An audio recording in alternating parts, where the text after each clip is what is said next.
Well, as expected, Federal Reserve cuts rates by 25 bips. We're going to break that down. What does it mean for you and for self-storage? All of that and much, much more today here on the Self-Storage Report. I'm Chris Berg. I also do land acquisition for Abernathy Holdings. Joining me live in Italy this morning, our co-host, Thad Rad. Thaddeus Campbellman. It is great to have you with us. Let's just start with what you're looking at outside your window. He's with S3 Partners, does a great job there. You've been there now for a week, my 4 months, friend. man. 4 months. We're coming up on the end of week 15, so pretty cool. No. You've been in Italy for the past week, right? Oh no, I've been in Italy now. Today is day 8, so it's not a terrible this is what I'm waking up to every day. Just I'm gonna tease and do a slow reveal. Like, how tough is this, my friend? Yeah, Bro. that's my morning view. So needless to say, if I'm smiling a little bigger on the show today, it's because I've been looking at that for 8 days. Hey, man, you know I love you. You got a pretty face. Can you just turn it to that view as we do the show here? You just want me to leave it on the I'm in a place called Civitanova Marche, Italy, which is a province on the Adriatic. And I'm telling you, if you go to Italy, yeah, Tuscany's great and Rome is great and Naples is great. But for me, the Adriatic coast is where it's at. It's absolutely gorgeous and it is not overpopulated, which is great. Well, and I know obviously the food's amazing in Italy. It's just to share people, Thaddeus' commitment to you and the self-storage report. He should be down at dinner right now, probably down in some, beautiful lasagna, spaghetti, some red wine, but he's with us and he will be going down to dinner afterwards. So let's jump into the That's show. how much I love this show and I love doing it with you, Chris. I was going to say that, trust me, we very much appreciate it. So Fed cuts 25 bips. There's just a lot of conversation about what's happening here. Is the Fed starting to lose independence? We're going to really break this down today. I've got a clip from Chairman Powell from yesterday, a real brief one. But also there's some other things to think about as far as a 10-year. If you've been watching the show now regularly, Thaddeus a while ago said, hey, be careful what you wish for, because if they do cut, it actually could mean the 10-year going up. It broke 4 for a moment yesterday. Now it's back above 4. I know it's one day after the cut, and yet I think it could be somewhat prescient of where things were going as far as the 10-year, which really determines mortgage rates, which, I was talking about with my team today, Thaddeus, and I want to get your take, and we'll get into some of these clips. But if that 10-year continues to rise, I'm not suggesting this is going to happen, but I've seen people even saying, hey, welcome to 10% mortgages. I just think that's going to cause people to huddle up even more and be less movement taking place, which thus could be a headwind for storage. Yeah, I'm still worried about that. I'm gonna be honest with you. I'm lucky to be on a yoga retreat here, and as life happens, I'm on a retreat with a gentleman, Greg Skirkovich, who actually worked for the Fed for a year after the GFC. He's been in the auto industry for 30 plus years and actually got out of Wells Fargo after the GFC and volunteered to the Fed to say, hey, I want to come help you guys setting up the CFPB, the Consumer Protection Bureau that they put together, and had a really fascinating conversation with him about this subject. He's like, Thad, look, last year when the 10-year took off after the Fed rate cut, when the Fed cut the rate, they announced they weren't going to do any more. And that's why the 10-year went up, because the 10-year was priced with an expectation at the end of 2024 of multiple cuts. So when the Fed said, hey, we're only going to do this cut, we're not going to cut for the rest of the year, the Fed went up. His thought is this year, because they announced that they're going to do multiple cuts for the rest of the year, likely. He doesn't feel like the 10-year is going to raise the way it does. 30-year career in the auto finance industry, very tuned into what the Fed's done for his whole career, because it's been critical to what he's done. So a counter opinion to what my fear was, of course, today we see the 10-year go up. So that's a little scary from that front. Not for nothing, we've also seen in the last couple of days a little bit of downward pressure on the 5 major REITs in storage from their stock portfolio as well. So overall, the market is not longing for self-storage in the way that I kind of expected they might, given the rate cut coming. And so are we seeing the market itself, the intelligent people in the market understand that maybe the rate cut is not as big a boon for self-storage as you might hope it would be? Well, again, you got boomers that own so many houses out there today, and they're saying, "Hey, look, I'm going to stay put here. I want to stay put." There's some great polling data out there. I don't have it readily available for us, and yet they're saying, "Look, I want to stay in my house indefinitely unless there's some health issues." So again, I think you see more and more people huddle up, but the younger generation coming up in multi-housing. I want to play this clip from Chairman Powell, and then there's a great clip I've got also from the CEO. Boy, this might take me a moment to figure all this out because I've got a lot of stuff I want to share with everyone today. But there's also a great clip I want to share from the CEO from Walker and Dunlop. They do an incredible job in multifamily. Some things around there as well with the housing emergency that Trump's been talking about. But this is Chairman Powell yesterday. I think one thing that's important to note here, and my biggest concern is that based on what he talked about yesterday and what we're seeing, there's a high probability they're going to just let inflation run and hopefully try to catch up with this labor market. Yeah. If that's the case, where I get concerned, we talked about this before, to the point where at the Self-Storage Association event, God put it on my heart to actually pray for the Federal Reserve. Maybe the first time in my life that I wanted to do that or thought about doing that. My point being is I think it's going to really do damage to the lower middle income people because inflation starts to go, their incomes are stagnant, they lose more buying power, and it's just not going to bode well for that demographic. So here's Chairman Powell saying this yesterday. Let's remember though, the unemployment rate's 4.3%. The economy's growing at 1.5%. So it's not a bad economy or anything like that. We've seen much more challenging economic times, but from a policy standpoint, And I think that's the challenge, that when you start to cut rates and you're saying, hey, the economy's not bad, this is where, and again, your gentleman sounds like he's got a lot of experience with the 10-year, but I think this is where you see people getting a little bit nervous about the 10-year because if the economy's strong, why are we cutting? 100% agree. And, like, as you said, if more money comes into the economy via the Fed lowering rates, who's getting access to that money? It's not the people who are under the most pressure by the lack of jobs and the increasing cost of goods, right? In my conversation with Greg Skirkovich, he brought up the fact right now the average car payment in America is almost $800 and it's on a 74-month term. The likelihood of that car lasting 74 months. So these households are dealing with financial challenges that are hard to fathom in many instances. So it's yeah. Could it create more fear?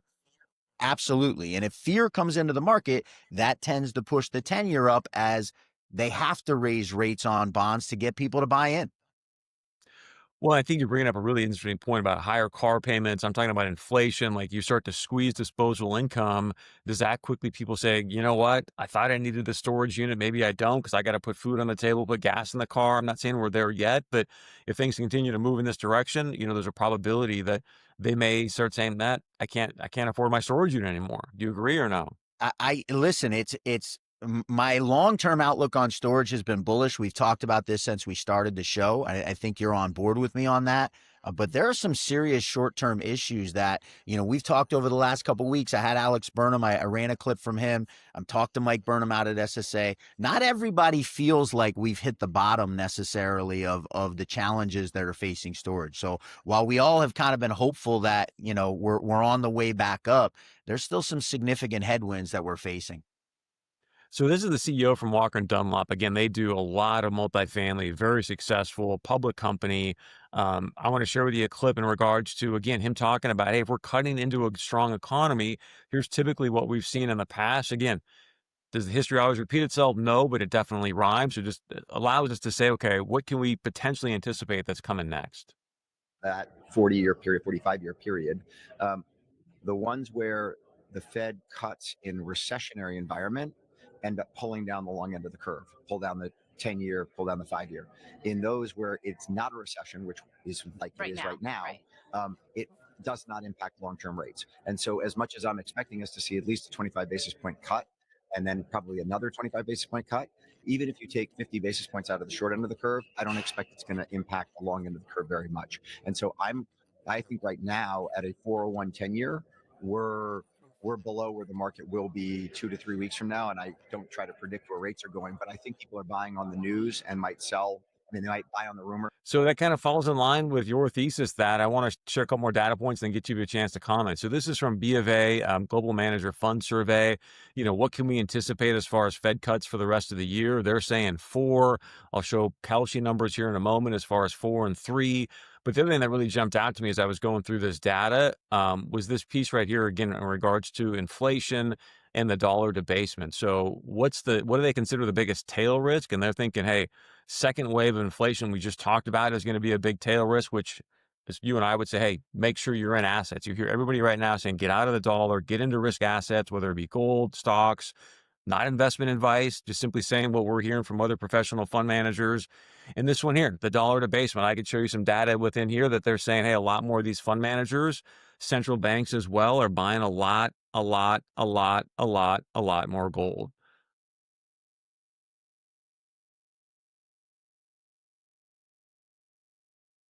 Are I you just want to playing a get your clip? reaction. I apologize. I thought you were playing a clip. That's totally my fault. I'm in an Italian food hangover. No, I mean, listen, you there's times you don't want to be right. Right. This is one of those times where I don't want to be right. Like, I don't want the 10-year to go up. Interest rates are already so challenging. We've talked ad nauseum about the difficulty in affording a home for new people. I got a 24-year-old son that lives in my house. I would love for him to go own a house sometime. I have a 19-year-old daughter. I'd love for her to be able to buy a house. The stark reality is that they are years away from that being possible for them in the current environment. So the last thing I want is for a 30-year mortgage rate to go up. But the data is the data. And when you study the data, you got to go look at how it compares to what's happened in the past. And everything that we're hearing right now, going to the clip you just played, is that don't expect a big dip in mortgage rates, which obviously for self-storage is what we're really looking for, because we want more housing movement. Apartment movement is great, but we really would love to see a big pickup in the housing boom. I think we're paying the price for the glory of 2020, 2021, and people being able to lock in interest rates that were historically low. I think a lot of people would make a thesis, hey, you know what, the Fed screwed up the housing market, whether that, it's true or not. But I think you can make a pretty strong argument that they didn't help giving everybody these 3% rates to lock in 30-year mortgages. I mean, it's a pretty enticing way to say, okay, I know inflation, right? And now they're going to give me a 3% 30-year rate. Like, I'll take that all day long. So again, number of rate cuts to expect. If you go back to what the CEO there from Walker and Dunlop just said, yes, we're probably going to have a few more cuts. I think many people, you can see this here from Kalshi. I don't know about you, Thad, but like I love these Kalshi poly market things. I think it's fascinating to watch sort of the psyche of the people. And so you can see just yesterday, this thing jumped up dramatically, suggesting that there's going to be 3 rate cuts for the rest of the year. So they're I think it's suggesting. crazy to think that there's actually a bet available on 4 cuts this year, given we're in September. Well, and that's where you look at the idea of people losing Fed independence. I mean, one other thing I will share with you, the newer member of the Federal Reserve, and I can't think of his name right now, but Stephen here's what's Moran, is that right? fascinating. Excuse me?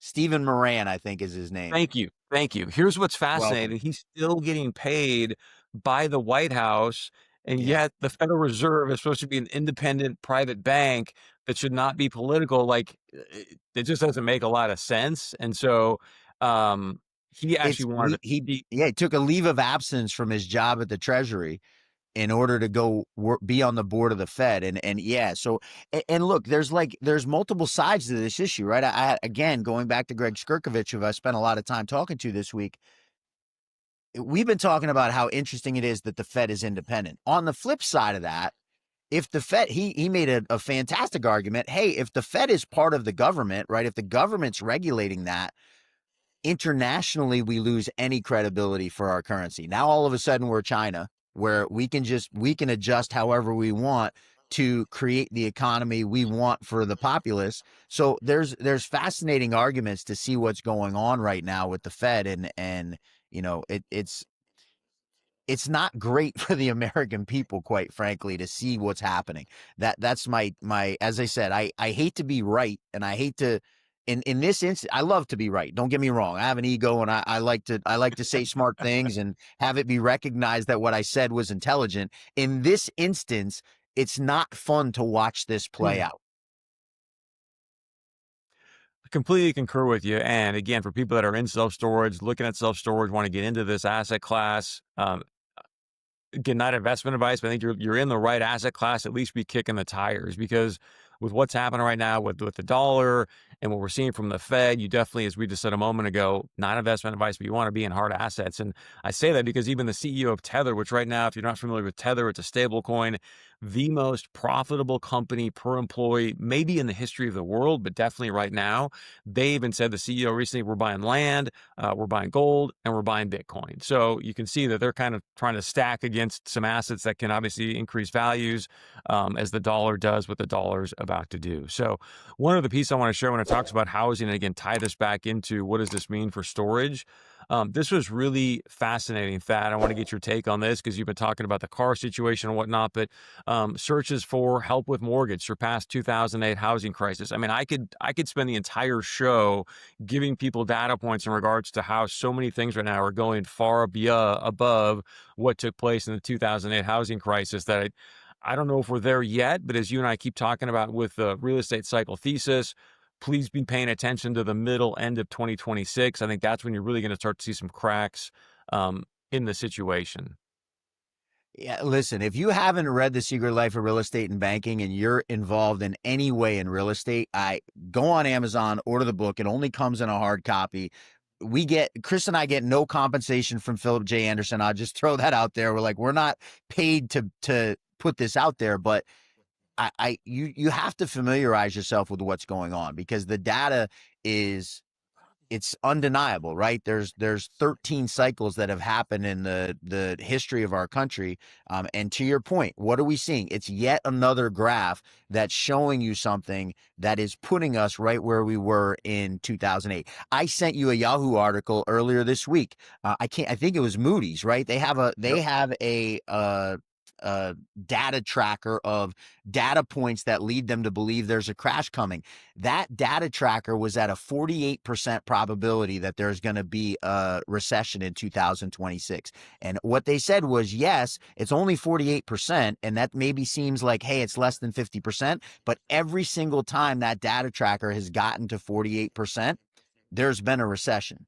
Every time. So we're seeing my point, and I'll try and be succinct because I do want to go have the Italian dinner here sometime soon, is that data point after data point after data point that you put up on the screen over the last 6, 8, 10 weeks has shown trends extremely similar to the GFC. And it's hard not to be frightened by that.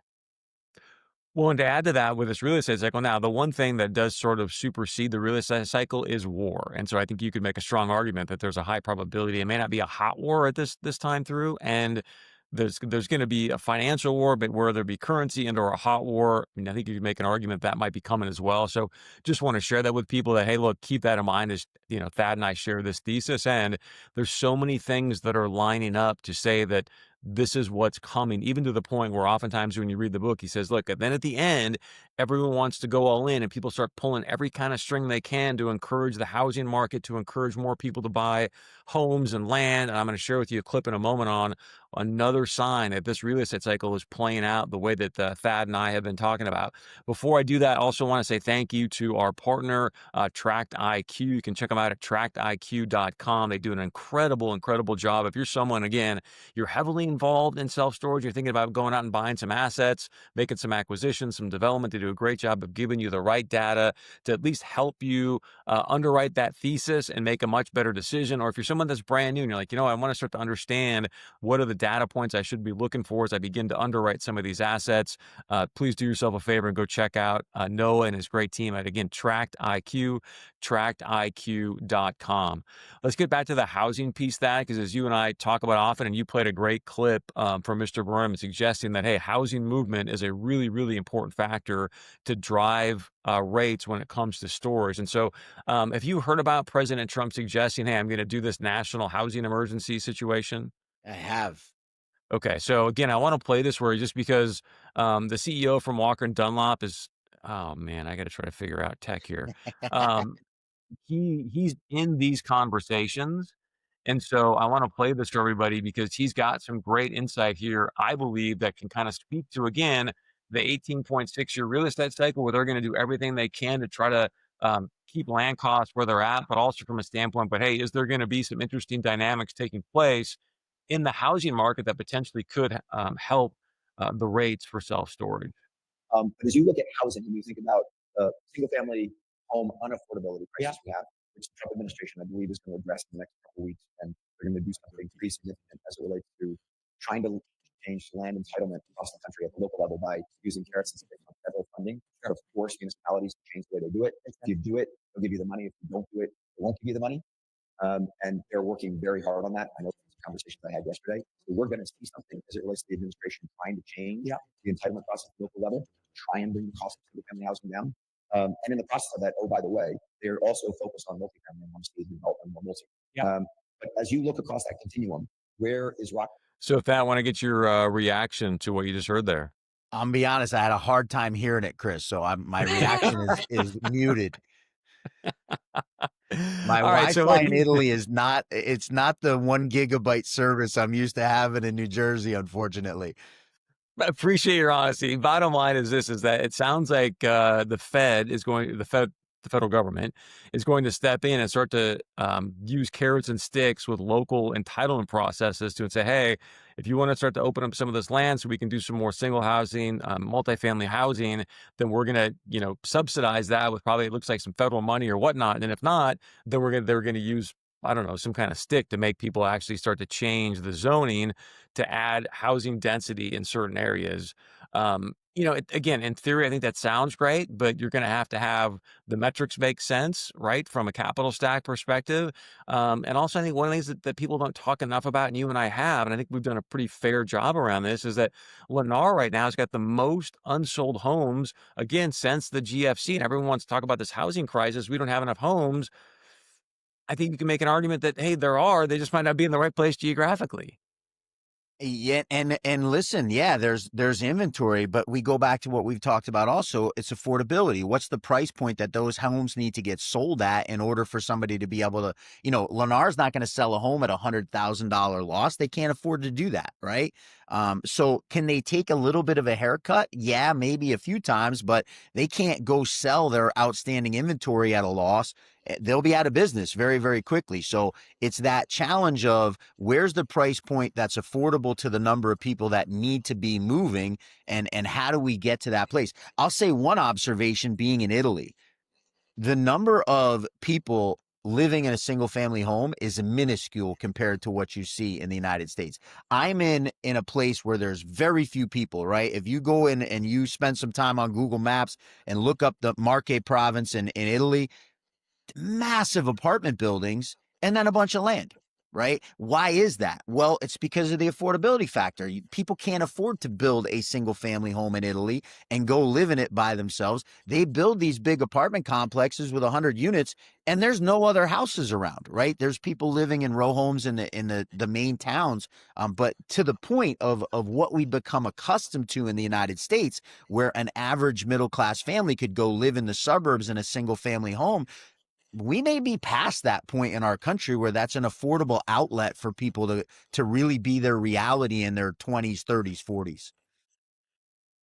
Fascinating, man. It's going to be interesting to see what the federal government does do, and does it have an immediate impact? Because again, to change entitlement is one thing, but obviously you got to get the things built and actually get people inside those homes, which, as you and I both know, right now the average just for self-storage development is over 500 days, right? So that's a long time. Yeah, from the time you identify a piece of land to build on until you have a CO from the local government, a certificate of occupancy to have people move in, is every bit of a 2-year process, right? So this is not something that can be fixed overnight. I know you want to get down to your dinner, and I do want to wrap things up with this. Is there first off, anything else you want to add or share?